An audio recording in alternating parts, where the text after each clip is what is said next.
오늘 우리에게 주신 말씀은 신명기 21장 1절부터 9절 말씀입니다. 신명기 21장 1절부터 9절 말씀입니다. 제가 가지고 있는 구약성경 293페이지입니다. 신명기 21장 1절부터 9절 말씀 한 절씩 교독하겠습니다. 제가 먼저 읽겠습니다. 내 하나님 여호와께서 내게 주어 차지하게 하신 땅에서 피살된 시체가 들에 엎드려진 것을 발견하고 그 쳐죽인 자가 누구인지 알지 못하거든. 내 장로들과 재판장들은 나가서 그 피살된 곳의 사방에 있는 성읍에 머무를 것이요. 그 피살된 곳에서 제일 가까운 성읍의 장로들이 그 성읍에서 아직 부리지 아니하고 멍에를 매지 아니한 암송아지를 취하여 그 성읍의 장로들이 물이 항상 흐르고 갈지도 않고 씨를 뿌릴 일도 없는 골짜기로 그 송아지를 끌고 가서 그 골짜기에서 그 송아지의 목을 꺾을 것이요. 레위 자손 제사장들도 그리로 갈지니 그들은 내 하나님 여호와께서 택하사 자기를 섬기게 하시며 또 여호와의 이름으로 축복하게 하신 자라. 모든 소송과 모든 투쟁이 그들의 말대로 판결될 것이니라. 그 피살된 곳에서 제일 가까운 성읍의 모든 장로들은 그 골짜기에서 목을 꺾은 암송아지 위에 손을 씻으며 말하기를 우리의 손이 이 피를 흘리지 아니하였고 우리의 눈이 이것을 보지도 못하였나이다. 여호와여 주께서 성령하신 주의 백성 이스라엘을 사하시고 무죄한 피를 주의 백성 이스라엘 중에 머물러 주지 마옵소서 하면 그 피 흘린 죄가 사함을 받으리니. 다 같이 너는 이와 같이 여호와께서 보시기에 정직한 일을 향하여 무죄한 자의 피를 흘린 죄를 너희 중에서 제할지니라. 아멘. 오늘 말씀은 모세의 두 번째 설교 후반부로서 선민이 지켜야 할 각종 율법의 세부 조항을 제시하고 있죠. 그 중에서도 21장부터 26장은 주로 사회생활 관련 규례를 주고 있어요. 그리고 오늘 말씀은 미결 살인사건에 대한 대속 규례를 주고 있습니다. 그럼 오늘 말씀이 우리에게 주는 교훈이 무엇인지 우리가 한번 알아보도록 하겠습니다. 먼저 1절 말씀입니다.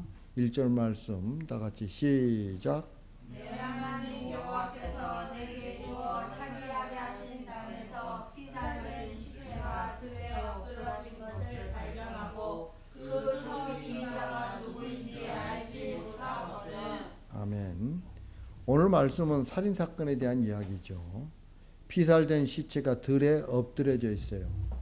여기서 이 들은 사람들이 경작하지 않는 지역을 이야기합니다. 사람들이 다니지 않는 곳, 잘 다니지 않는 곳, 그런 곳을 이야기하는 거예요.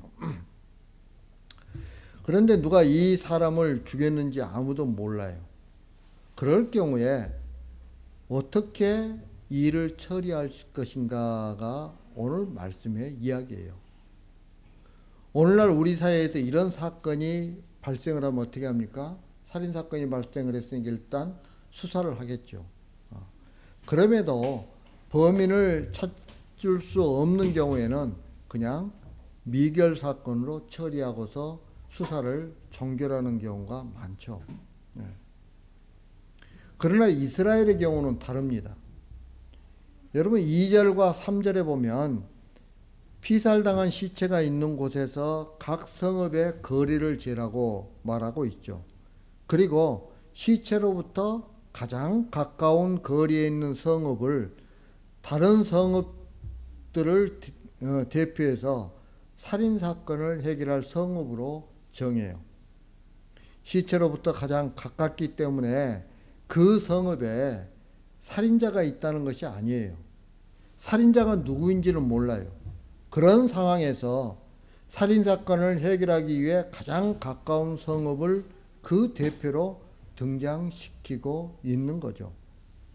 그래서 1절에 보면 뭐라고 이야기하냐면 그 지역이 어디냐면은 내 하나님 여호와께서 내게 주어 차지하게 하신 땅에서라고 이렇게 말씀하고 있어요. 여러분 그냥 땅이 아니라 여호와께서 내게 주어 차지하게 하신 땅이에요.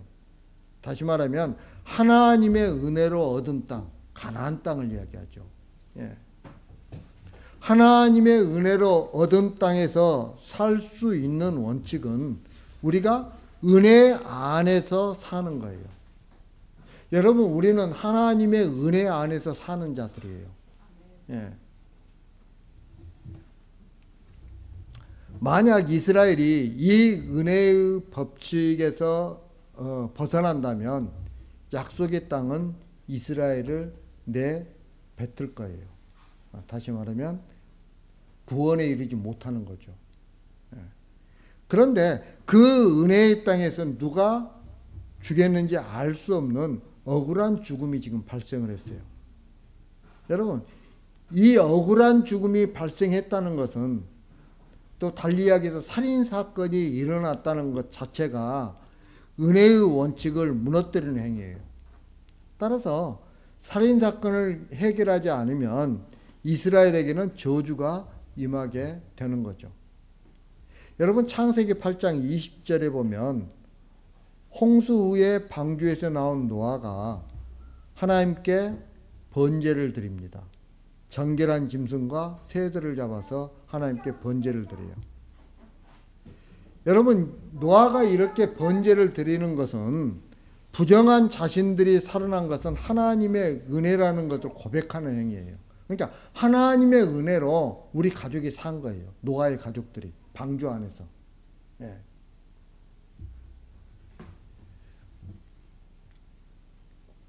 그래 이런 노아에게 하나님은 생육하고 번성하여 땅에 충만하라고 말씀하고 있죠.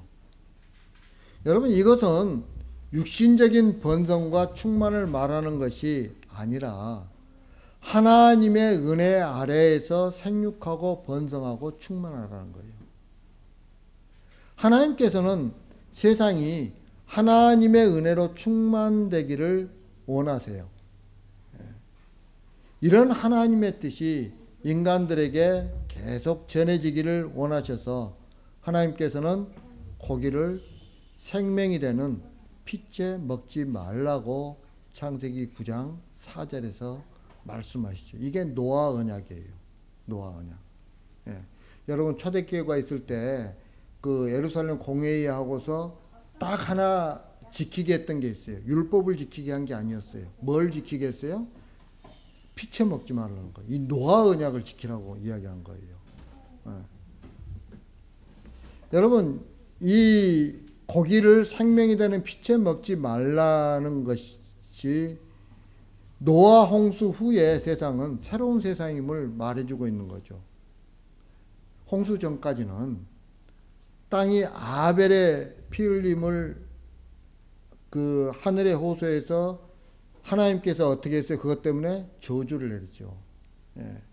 그 호소하여 저주를 안고 있는 땅이에요.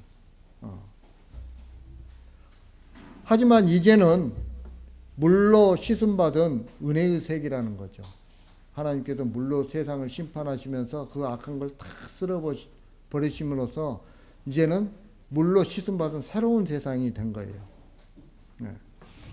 그래서 하나님의 은혜에 의해서 유지되는 생명임을 잊지 말라는 뜻에서 생명되는 그 피채 먹지 말라라고 이렇게 말씀하셨죠. 따라서 누구든지 피 흘리는 자는 은혜의 원칙을 거부한 자로 간주하고 저주를 받는다는 것이 하나님의 말씀이에요.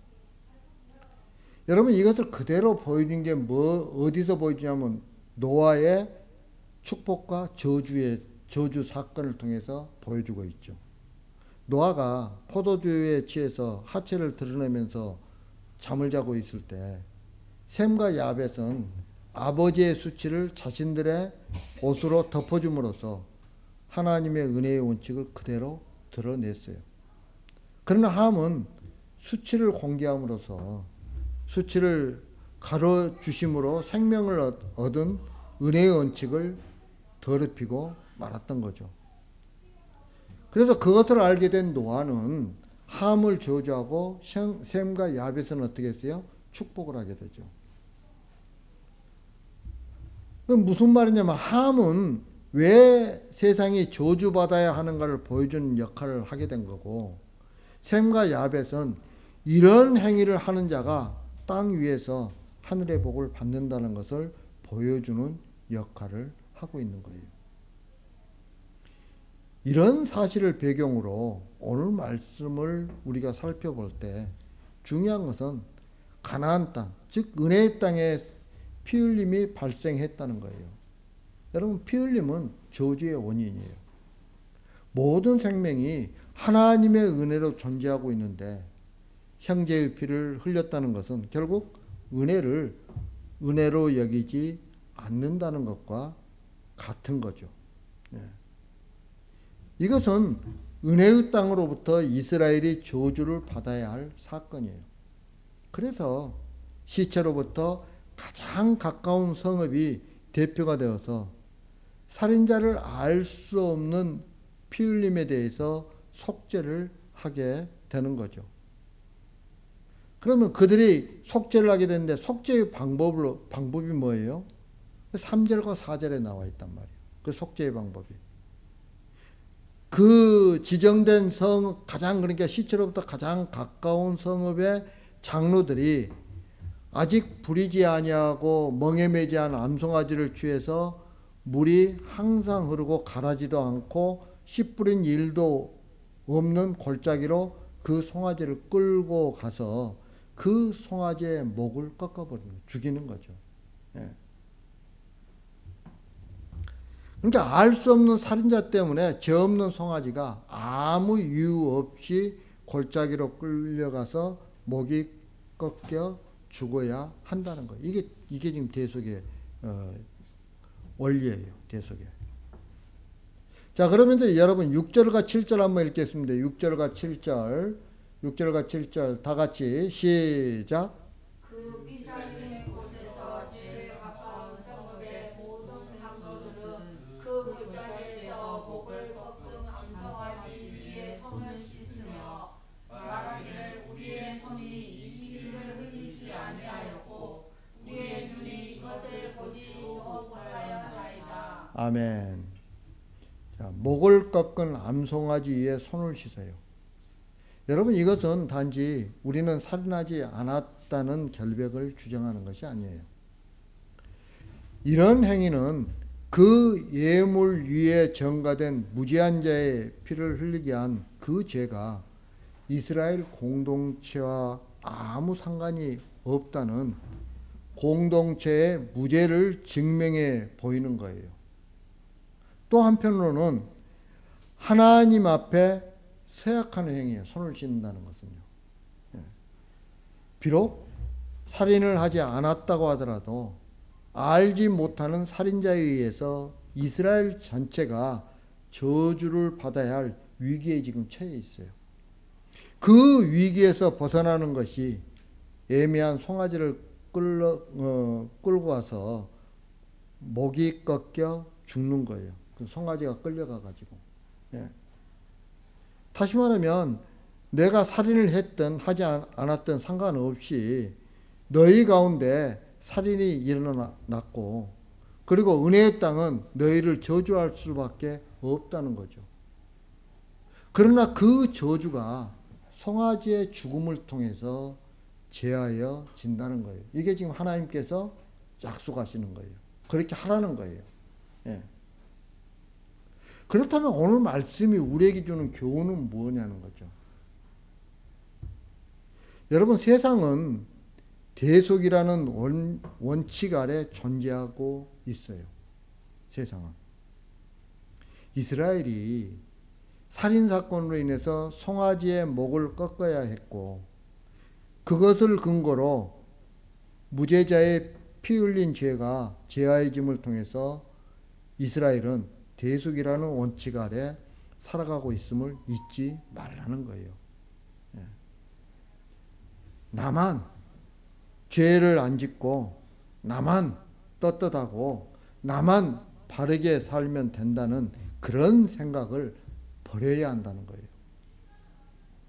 세상은 내가 바르게 됨으로 유지되는 나라가 아니에요. 내가 바르게 살기 때문에 내가 저주를 피할 수 있는 것이 아니라는 거죠. 여러분, 흔히 교회에서 뭐라고 이야기합니까? 우리 여러분들에게 세상에 빛이 되고 소금이 되자고 이야기하죠. 예. 자, 이런 말을 하면 어떻게 생각을 하냐면 내가 소금이 되고 빛이 되어 있을 때 나는 저주와 상관이 없는 자가 되었다라고 이렇게 우리는 생각을 해요. 그럼 저주는 살인하고 도둑질하는 나쁜 사람에게 주어지는 것이지 소금으로 빛으로 살기 위해 애쓰고 바르게 살려고 노력하는 자신에게는 저주가 주어지지 않는다고 여기기 때문에 그런 생각을 갖는 거죠. 다시 말하면 심판에서 벗어난 것만 생각하지 우리 모두가 심판 아래에 있는 자라는 것에 대해서는 무관심해 버리는 거죠. 잊어버리는 거예요. 생각조차도 않는 거예요. 예. 여러분, 성도인 우리가 심판에서 벗어났다면 그 사람은 하나님의 죄 용서를 경험한 사람이에요. 하나님의 죄 용서를. 죄 용서의 경험이 있다면 죄에 대한 하나님의 심판에 대해서 무서움을 간직한 채 살아간다는 거죠. 그런 사람이라면 하나님을 경외하면서 사는 자예요. 우리는 보통 경외한다고 그러죠. 달리 이야기하면 하나님을 두려워하면서 사는 거예요. 이 땅에 살면서. 하나님을 두려워하면서 사는 사람이라면 죄를 싫어하고 죄에 대해서는 용서하지 않겠다는 마음으로 살아가지 않겠어요? 우리의 모든 것이 하나님 앞에 다 노출되어 있는데 안 그러겠어요? 그러나 심판에서 벗어난 것만 좋아하고 심판에 대한 무서움을 간직하지 않은 채 산다면 죄에 대해서 무관심해질 수밖에 없는 거죠. 마치 살인이 발생을 해도 내가 한 것이 아니니까 라고 하면서 무관심하게 살아가게 될 거예요. 이것이 바로 그리스도의 대신 죽으심으로 내가 살아가고 있음을 망각하고 있는 모습이에요. 여러분, 우리는요, 예수 그리스도를 통하지 않고서 하나님께 나아갈 수 없어요. 예. 우리 주님이 길이요 진리요 생명이시잖아요. 우리가 예수 그리스도를 통하지 않고서는 생명으로 나아갈 수 없어요. 예. 예수 그리스도를 통하지 않으면 우리는 어떻게 돼요? 저주 아래 있을 수밖에 없어요. 그런데 그 사실을 잊어버리는 거예요. 그 사실을. 그리스도가 대신 죽으심으로 내가 살고 있다는 것을 잊지 않는 성도는 반드시 죄의 심판과 용서의 흔적을 같이 지니고 사는 거예요. 용서하심만 기뻐하는 것이 아니라 심판에 대한 무서움을 간직하고 사는 거죠. 그러면 죄를 발견할 때마다 나는 그리스도의 대속하심으로 살아가고 있다는 것을 깨달을 수 있는 거예요. 여러분 한번 생각해 보세요. 내가 내 죄를 발견할 때 우리는 어떻게 해야 됩니까? 회개자로 나가잖아요. 그 회개자를 통해서 누구의 피로 우리가 그 죄가 죄 씻음을 받아요? 예수, 우리 주님의 피로 십자가의 보혈로 씻음을 받잖아요. 예, 그 자범죄도 그렇게 해서 씻음을 받는 거잖아요. 예, 그럴 때마다 내가 죄를 갖다 내가 자각할 때마다 예수 그리스도의 십자가의 대속에 대해서 우리는 항상 생각하게 되는 거죠. 그리고 그 은혜에 감사할 수밖에 없는 거죠. 왜? 나는 못하는데. 나는 할 수가 없는데. 우리 주님이 내가 뭐라고 나를 갖다 붙들어 주시는 거예요. 나를 이끌어 주시는 거예요. 나의 죄를 가려 주시는 거예요. 깨끗하게 씻어 주는 거예요. 회개자로 나아갈 때. 그러니 그 주님의 대속함을 우리가 항상 깨달을 수밖에 없는 거죠. 여러분, 시편 46편 10절에 보면 이렇게 이야기합니다. 너희는 가만히 있어 내가 하나님 됨을 알지어다 라고 말씀하고 있어요. 살아보겠다고 허우적대고 발버둥 치는 자를 향해서 가만히 있으라고 말씀하고 있어요. 그러면서 뭐라고 이야기하냐면 너가 가만히 있을 때, 그 발버둥 칠 때 너가 가만히 있는 것이 하나님 됨을 아는 귀라는 거예요. 그러나 아무리 교회를 다니고 하나님을 아는 성도라고 할지라도 나에게 내가 전혀 예기치 못했던 어떤 그런 위기가 닥쳤을 때 가만히 있으라는 말씀에 쉽게 따를 수가 없죠. 그게 우리의 모습이에요. 없어요. 하나님이 어떤 분이신가를 마음 깊이 알고 있기 전에는 그 말씀에 순종할 수가 없다는 거예요. 하지만 그리스도의 대속의 은혜를 깨달은 자는 가만히 있으라는 그 하나님의 말씀에 순종할 수 있어요. 지금의 내 호흡은 내 의지가 아니고 호흡하게 하시는 분의 은혜임을 알 때 호흡을 하면서도 겸손해질 수 있는 거죠. 또한 왜 나로 하여금 호흡하게 하시는지 그 뜻에 대해 생각할 수 있는 마음을 가지게 되는 거죠. 여러분, 우리 주님께서 말씀 속에 가만히 있으라고 하니까 아무 일도 하지 말고 두 손 탁 놓고 가만히 있으면 모든 일이 다 된다고 생각을 해요. 그러나 그렇지 않습니다. 여러분, 가만히 있으라고 할 때 가만히 있을 수 있는 사람은 자기를 믿는 것이 아니라 자기를 살리시는 분이 따로 있음을 믿는 거예요. 때문에 예기치 못한 일이 발생하고 자기의 의대대로 되지 않는 일이 있다고 해도 허둥대지 않고 조용히 하늘의 뜻을 물어볼 수 있게 되는 거죠. 하나님, 저를 이 어려운 가운데 빠뜨리시는데 하나님의 뜻이 어디에 있습니까? 묻게 되는 거죠. 묻게 되는 거예요. 가만히 있지 못하는 사람은 어떤 수단과 방법을 동원해서라도 원래 자기의 뜻을 이루려고 애쓰는 거예요. 그 어려운 가운데서 자기의 뜻을 이루려고 하는 거예요. 뭘로? 자기의 힘과 노력으로. 그건 가만히 있는 게 아니라는 거예요. 물론 아프니까 병원에도 가지 말고 이런 말이 아니에요. 지금 아프면 병원에 가야죠. 그러나 그 아픔이 무엇 때문에 왔는지 하나님의 뜻을 자꾸 우리는 물어야 되는 거죠. 하나님의 뜻이 어디 있는지, 왜 나에게 이런 고통을 주시는지. 치료는 받으면서도 그 하나님의 뜻을 우리가 묻을 수 있잖아요. 그리스도의 대속의 은혜로 살고 있음을 아는 성도는 자기의 뜻을 앞세워 살려고 한 것이 잘못임을 알게 되고, 그리고 자기의 뜻을 포기하게 되는 거죠. 여러분, 이것이 가만히 있음으로써 하나님됨을 알아가는 거예요. 이 모두가 그리스도의 용서하심을 알았기 때문에 나타난 현상이에요. 스스로 서려고 하고 스스로 되어보려고 하고 자신의 잘못이 발견되어지기 때문에 죄를 미워하고 심판의 무서움을 알게 되는 거죠. 그래서 회개할 수밖에 없고 스스로 하려고 하는 자신의 뜻을 포기하게 되는 거죠. 성도가 죄 용서를 말할 때 한 가지 분명히 생각해야 하는 것이 있어요. 그것은 내가 죄를 지음으로써 하나님이 어떤 피해를 입었느냐는 거죠. 여러분, 용서란 가해자가 용서해 주는 게 아니에요. 용서는 피해자가 가해자를 용서해 주는 거잖아요. 안 그래요?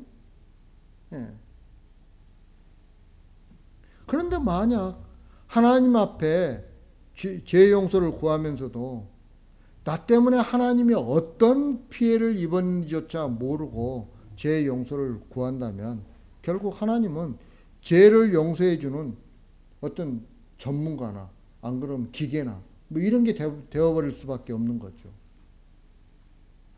예수님과 성도의 관계는 동등한 입장에서의 사귐이 아니에요.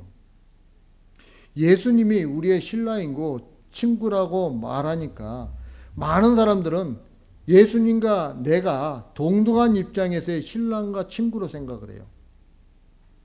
그러나 나 때문에 피해를 입으신 분이 그 피해를 전혀 염두에 두지 않으시고 오히려 나에게 신랑으로 친구로 다가오셨다는 것을 생각한다면 은혜가 무엇인지를 우리가 알 수 있는 거죠. 그런데 나 때문에 당하신 예수님의 피해는 염두에 두지도 않고 있기 때문에 예수님을 대접만 해드리면 되는 것으로 알고 있는 거죠. 이런 이유로 예수님의 대신 죽으심으로 내가 살고 있다는 은혜까지 무시해 버리는 거죠. 생각지도 않는 거죠. 예수님의 은혜에 대해서. 여러분 8절과 9절 말씀 한번 읽겠습니다. 8절과 9절 말씀 다 같이 시작. 여호와여 주께서 성령하신 주의 백성 이스라엘을 사하시고 무죄한 피를 주의 백성 이스라엘 중에 물러 두지 마옵소서 하면 그 피 흘린 죄가 사함을 받으리니 너는 이와 같이 여호와께서 보시기에 정직한 일을 행하여 무죄한 자의 피 흘린 죄를 너희 중에서 제할지니라. 아멘.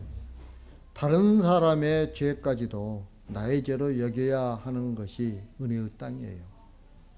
죄 용서함 받은 큰적으로 사는 땅이 은혜의 땅이기 때문에 죄에 대해서는 철저하게 경멸하고 거부하는 행동을 하게 되는 거죠.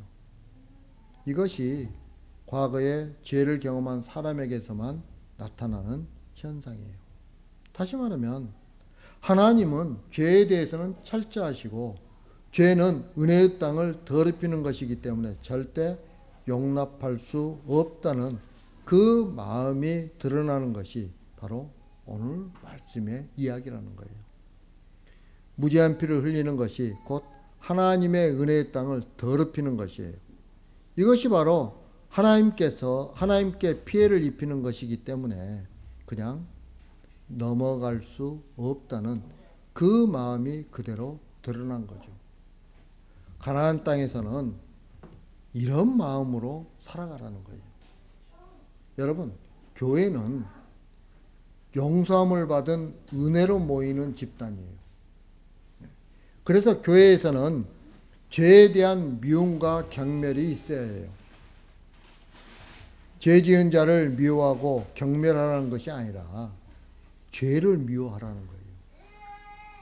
우리는 죄 지은 자를 어떻게 해야 됩니까? 용서해야죠. 기도해야 되는 거예요. 기도해야 돼. 그 죄를 지은 사람이 죄에 대해서 깨닫고 하나님 앞에 회개자로 나아갈 수 있도록 기도해야 되는 거예요. 우리를 살리시는 주님의 피 흘리심을 더럽히는 죄에 대해서는 철저하게 거부하는 것이 성령 안에서 사는 성도이고 이것이 바로 거룩한 교회예요. 나만 죄 짓지 않으면 된다는 것은 이미 그런 생각을 가지고 있는 사람은 죄 속에 있는 사람이에요. 여러분, 교회의 문제는 그 문제를 누가 일으켰든 상관없이 공동의 책임을 져야 하는 거죠. 오늘 그 성읍 중에서 살인자 중에 가장 가까운 성읍에서 그 문제를 해결하는 우리는 공동의 책임을 져야 하는 거예요. 그래서 교회는 한 몸인 것이죠. 우리가 이 사실을 분명하게 오늘 말씀을 통해서 깨달아야 합니다.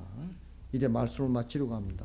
사랑하는 성도 여러분, 교회란 죄 용서를 받은 자로서 죄를 미워하는 마음으로 모이면 되는 거예요. 그리고 죄의 모습이 보인다면 함께 죄에 대해서 안타까워하고 마음 아파해야 하는 거죠. 그런 모습이 그리스도의 대속하심으로 살아감을 보여주는 흔적이 되는 거예요. 따라서 8절에서와 같이 무죄한 피를 주의 백성 이스라엘 중에 머물러 두지 마옵소서라는 그런 애타는 마음으로 살아가는 저와 여러분들이 되길 주님의 이름으로 축복합니다.